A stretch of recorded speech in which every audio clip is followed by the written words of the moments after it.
ભાજપ આવ્યું એક્શનમાં, ભાજપે લીધો મોટો નિર્ણય। સી.આર. પાટીલની અધ્યક્ષતામાં પ્રદેશ કારોબારી થયા બાદ ભાજપના 7 મોરચાના પદાધિકારીઓની બેઠક યોજાઈ હતી, જેમાં પ્રદેશ કારોબારી અને કેન્દ્રીય પદાધિકારીઓની બેઠકમાં નક્કી કરવામાં આવેલ રણનીતિમાં અમલીકરણ માટે કાર્યવાહી હાથ ધરવામાં આવી હતી।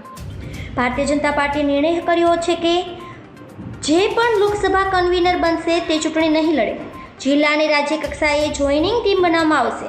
આ ઉપરાંત એવા રાજ્યોમાં ક્લસ્ટર બનાવવામાં આવશે નહીં જ્યાં માત્ર 4 કે 5 લોકસભા બેઠકો છે। આગામી દિવસોમાં દરેક જિલ્લા અને મહાનગરોમાં લોકસભાની ચૂંટણી સંદર્ભે બેઠકોનું આયોજન કરવામાં આવશે। આગામી 4 દિવસના જિલ્લા અને મહાનગર કક્ષાએ અને ત્યારબાદ 5 કે 6 જાન્યુઆરી સુધીમાં મંડળ કક્ષાએ ભાજપની બેઠકો મળશે। લોકસભા પ્રચાર પ્રસારની ટીમ તૈયાર કરવામાં આવશે। રાજ્યમાં પણ પ્રચાર પ્રસાર માટેની ટીમની જાહેરાત કરવામાં આવશે। 15 તારીખથી 30 તારીખ સુધી લોકસભા ક્ષેત્રની અંદર લોકસભા ચૂંટણી કાર્યાલય શરૂ કરવામાં આવે। ફેબ્રુઆરી મહિનામાં લોકસભા ક્ષેત્રના વિધાનસભાના કાર્યાલયો પણ શરૂ કરવામાં આવશે। ધન્યવાદ।